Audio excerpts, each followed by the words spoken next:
गुरुमुखो, आज का सत्संग बहुत ही महत्वपूर्ण है। सभी गुरुमुख ध्यान पूर्वक सुने और लाभ उठाए। गुरुमुखो, सच्ची खुशी या मानसिक शांति तभी प्राप्त हो सकती है जब आत्मा मन के बंधन से मुक्त हो जाए। यदि शाश्वत खुशी को प्राप्त करना है तो आत्मा को अपने स्रोत में वापस लौटना होगा, क्योंकि आत्मा अपने स्रोत में लौटने के लिए लालायित है। इसलिए हम आनंद पाने की खोज करते हैं। आनंद पाने की खोज की विधि चाहे गलत है, तथापि इस तथ्य से इनकार नहीं किया जा सकता कि यह खोज आत्मा द्वारा ही प्रेरित है, जो स्वयं को मन के बंधन से मुक्त कराना चाहता है। जिस संसार में हम रह रहे हैं वह प्रति क्षण परिवर्तनशील है। यहाँ तक कि मनुष्य की अवस्था में भी निरंतर परिवर्तन होता है। बचपन से यौवन, यौवन से बुढ़ापा और फिर अंत है उसकी मृत्यु। जन्म मरण का नियम अटल है और निरंतर चलता रहता है। प्रत्येक वस्तु का आदि और अंत है, परंतु केवल परमात्मा ही अपरिवर्तनशील है। श्री गुरु नानक देव जी कहते हैं कि आदि साचू जुगादि साचू है भी साचू, नानक होशी भी साचू। इसका तात्पर्य यह है कि प्रारंभ में एक ईश्वर ही था, चारों युगों के बीच भी वह ईश्वर ही था, अब भी है और वह हमेशा रहेगा। श्री रामचरितमानस में कहा गया है, ईश्वर अंश जीव अविनाशी, चेतन अमल सहज सुख राशि, सो माया बस भयउ गोसाई, बंध्यो कीर मरकट की नाई। जड़ चेतन ही ग्रंथ ही परि गई, यद्यपि मृगसा छूटत कठ नहीं। तब ते जीव भयो संसारी, छूट ने ग्रंथि न होई सुखारी। कि आत्मा स्वरूप में मालिक की अंश है, इसलिए जीव में वही गुण है जो सर्वाधार मालिक के हैं। वह अविनाशी, चेतन, निर्मल और सभी सुख आनंद का स्रोत है। ऐसी शुद्ध आत्मा विरोधी शक्ति माया के जाल में फंस गई है, जैसे तोता और बंदर मिथ्या धारणा और अविवेक के कारण दुखी है। जड़ और चेतन में गांठ पड़ गई है, यद्यपि यह गांठ केवल एक भ्रम है, तब भी जीव उससे मुक्त नहीं हो पाता। जब से मनुष्य इस मिथ्या धारणा या भ्रम का शिकार हो गया है, तब से वह सांसारिक बन गया है, और जब तक वह अपनी आत्मा को मन के बंधन से आजाद नहीं करेगा, तब तक वह आनंद का अनुभव नहीं कर सकता। यदि हम अपने दुखों का गंभीरता पूर्वक अध्ययन करें तो हमें ज्ञात होगा कि मन के उत्कृष्ट और निकृष्ट भाव ही दुख के कारण है। जैसा कि हमने जाना कि जीव परमात्मा का अंश है, इसलिए उसे जाति वर्ण से ऊपर उठाकर स्वयं को पूर्णतया परमात्मा की याद में ही लगाना चाहिए। फैसले के समय आपकी ऊंची या नीची जाति को नहीं देखा जाएगा। उसके न्यायालय में आपका पराक्रम, वैभव और लौकिक पद प्रतिष्ठा की गणना नहीं होगी। उसके न्यायालय में उसके प्रति शुद्ध प्रेम और भक्ति ही आपकी सहायता करेगी। यदि हम मालिक से उतना ही प्रेम करें जितना हम अपने सगे संबंधियों से करते हैं, तो भी हमारा मनुष्य जन्म का लक्ष्य पूरा हो जाएगा। उच्च शैक्षणिक योग्यताओं को प्राप्त करने और धर्म ग्रंथों का गहरा अध्ययन करने से मनुष्य को केवल ईश्वर की सृष्टि के बारे में अच्छा ज्ञान हो सकता है, परंतु ईश्वर के बारे में मैं कुछ नहीं जान सकता। प्रेम और शुद्ध प्रेम ही मालिक के धाम तक पहुंचाने का पारपत्र, पासपोर्ट है। मालिक के प्रेमी कौन है? वह नहीं जो बहुत अधिक जानते, वह भी नहीं जो धन ऐश्वर्य में खेलते, और वह भी नहीं जो ऊंचे पदों पर प्रतिष्ठित हैं, परंतु केवल वही प्रेमी हैं जो मालिक से अत्यधिक प्रेम करते हैं। प्रेम अपराज्य है। कोई भी बंधन इतना शक्तिशाली नहीं जितना प्रेम का सूक्ष्म बंधन, जिससे मालिक भी बंध जाते हैं। हम इस सृष्टि में जो कुछ भी देखते हैं वह मालिक के नाम अथवा शब्द के माध्यम से रचा गया है और इसी सर्वव्यापी शक्ति से ही कायम है। यह शब्द या नाम हमारे घट में निरंतर गूंज रहा है।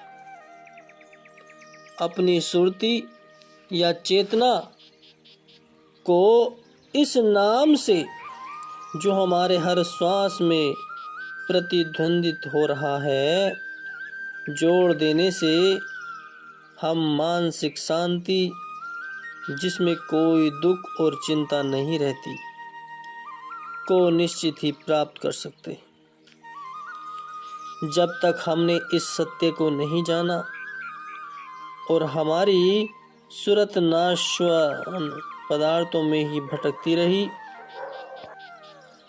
तब तक हमें शांति की मधुरता का एहसास नहीं हो सकता। मालिक को भूलकर और मालिक की सृष्टि की कामना करके हम अपनी सुरती को इच्छाओं का दास बना लेते हैं और कल्पनाओं व भ्रांतियों के संसार में भटक जाते हैं। यदि हम ऐसा सांसारिक जीवन जीना चाहते हैं तो फैसले के दिन हमें मालिक को अपने अच्छे या बुरे कर्मों का हिसाब देना पड़ेगा। परिणाम स्वरूप आत्मा उसी योनि में जाएगी जिसमें उसकी इच्छाओं की ओर अच्छी तरह संतुष्टि हो सके। एक कैद से अभी निकले नहीं कि दूसरी जेल में हमें कैद करने का और कैद होने के लिए तैयार हो जाएंगे।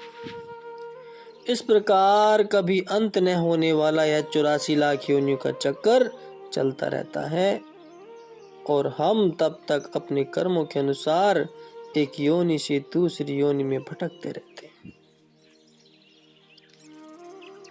जब तक हमारे कर्मों की प्रतिक्रिया समाप्त नहीं हो जाती, इन सब कर्मों का लेखा जोखा इस मनुष्य योनि में ही समाप्त हो सकता है।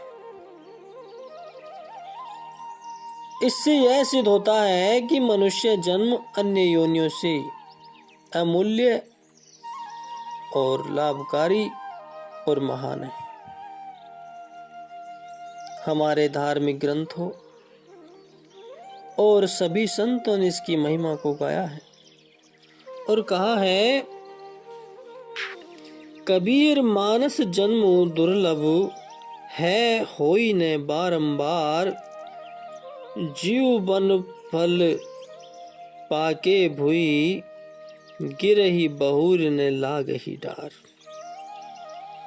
कि यह मानव जन्म अत्यंत दुर्लभ है और यदि हमने इसे एक बार विषय भोगों में खो दिया तो दोबारा प्राप्त करना कठिन है।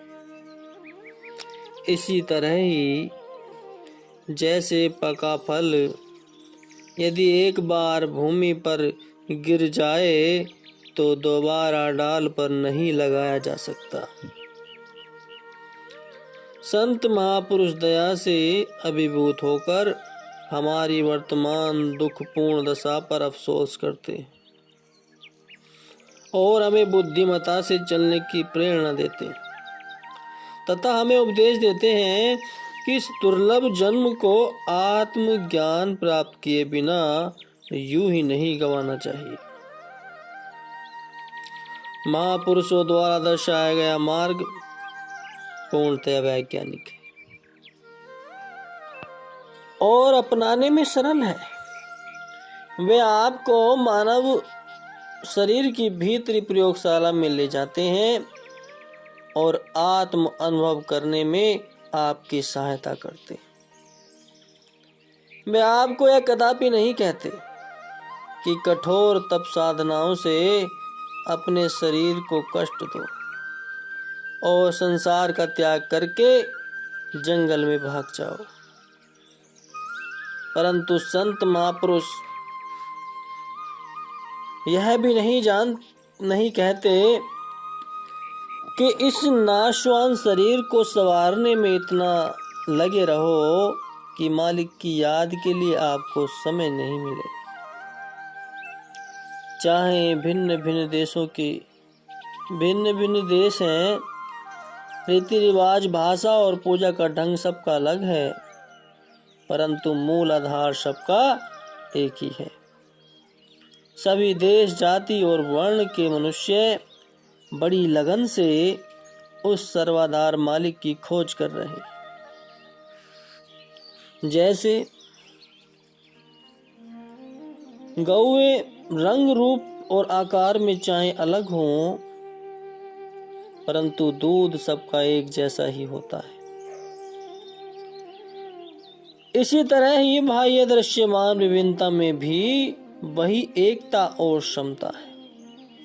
वह है मालिक के लिए प्रेम और भक्ति। सभी के हृदय में वही भक्ति संचालित होती है।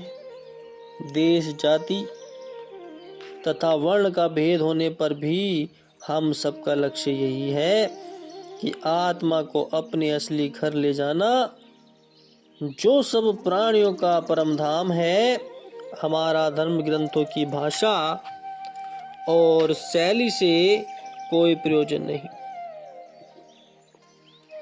अपितु हमें तो उनके वचनों और सार उपदेशों से ही मतलब है। हमें तो परम पावनता से उनके सत उपदेशों को पकड़ना है और मानसिक शांति पाने का एकमात्र यही उपाय है। भगवान के भक्त उसे अनेकों जन्मों से याद करते। क्या इन विभिन्न नामों से कुछ फर्क पड़ता है? शब्दों का कुछ महत्व नहीं, परंतु उससे जो प्रेम व्यक्त होता है वही महत्वपूर्ण है। माता अपने बालक को अनेकों नामों से पुकारती है, परंतु वे सभी नाम बालक के प्रति प्यार को ही व्यक्त करते हैं। प्यार की भाषा में कोई रोक टोक नहीं है। इस संसार में प्रत्येक व्यक्ति किसी न किसी वस्तु से प्रेम करता है और शायद ऐसा कोई भी व्यक्ति नहीं जिसमें यह भावना न हो, अर्थात वह किसी से प्रेम न करता हो। परंतु जरा गंभीरता पूर्वक सोचो कि क्या उनका आपके प्रति प्रेम सच्चा है? आपके अत्यधिक प्रिय और निकट संबंधी, यहाँ तक कि आपके परिवार के सदस्य और जो अत्यधिक प्रिय हैं, तब तक ही आपसे प्रेम करते हैं जब तक आप जीवित हैं। इस संसार में कोई भी अपना नहीं, यहाँ तक कि अपने सगे संबंधी और ईश्वर के न्यायालय में न्याय के समय आपका साथ नहीं देंगे। इसी गंभीर चिंतन से डाकू रत्नाकर देव ऋषि नारद से दीक्षा प्राप्त करके ऋषि वाल्मीकि बन गए थे। रत्नाकर को देव ऋषि नारद ने कहा था कि अपने सगे संबंधियों से पता करके आओ कि जिनके लिए वह लूट मार करता है, क्या वह यमराज के न्यायालय में उसके साथ चलेंगे और इन पाप कर्मों की उसे जो सजा मिलेगी उसके भागी बनेंगे। सभी ने इस कार्य में अपनी असहायता व्यक्त कर दी। इस बात से उसके जीवन में एक नया मोड़ आ गया। उसने देव ऋषि नारद से भक्ति पथ पर चलने के लिए, नाम की दीक्षा के लिए याचना की। रत्नाकर अपने गुरुदेव के आदेश अनुसार घंटों भजन ध्यान में बैठने लगे। उन्होंने मालिक का साक्षात्कार कर लिया और उनका नाम ऋषि वाल्मीकि हो गया। गुरुमुखो, सद्गुरु में हमारा ऐसा विश्वास होना चाहिए, शारीरिक रूप से हम भले ही सांसारिक कर्मों को करें, परंतु भीतर से हमारा मन मालिक में ही लगा होना चाहिए। जब हमारा सद्गुरु से ऐसा घनिष्ठ नाता हो जाएगा तो वह हमें कभी नहीं भुलाएंगे। वे इस शरीर रूप में शुद्ध आत्मा है। उनका उद्देश्य अधिकारी आत्माओं को अपनी ओर आकर्षित करके उन्हें सर्वाधार मालिक से मिलाना है। जब तक मालिक स्वयं हमें अपनी ओर न खींचे, हम में उन तक पहुंचने की सामर्थ्य नहीं है। यह उनकी अपार कृपा है जो वे हमें अपनी ओर प्रेरित करते हैं। ऐसे हैं सद्गुरु के भेद भरे रूहानी मार्ग। शायद कोई यह सोचे कि सद्गुरु के प्रति उसने अपनी श्रद्धा, भक्ति एवं स्वयं बढ़ा ली है, तो यह सत्य नहीं है। वास्तव में यह तो सद्गुरु ने स्वयं अपनी कृपा और प्रेम से ही हमारे हृदय में अपने प्रति श्रद्धा भक्ति पैदा की है। सद्गुरु मुक्त आत्मा है और ईश्वर के रूप में है। उनकी अपनी कोई इच्छा नहीं होती। वे दुर्धाम से इस भूलोक पर केवल एक ही उद्देश्य से आते हैं।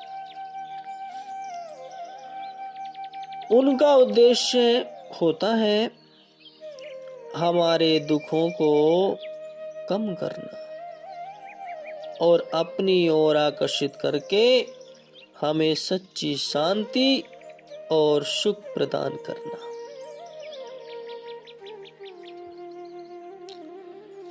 तो गुरुमुखो, इस जन्म से लाभ उठाना है तो सद्गुरु जी की शरण में जाकर उनसे नाम की दीक्षा प्रदान करके अपनी सुरती को शब्द से जोड़ो।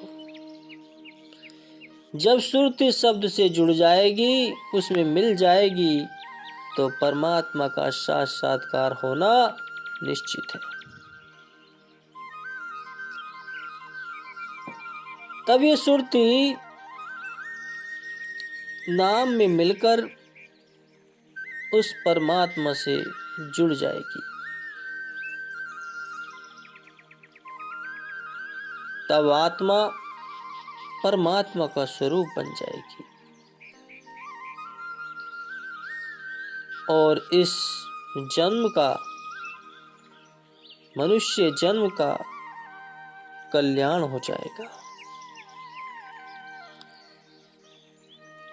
जो इस जन्म का लक्ष्य है वह पूर्ण हो जाएगा।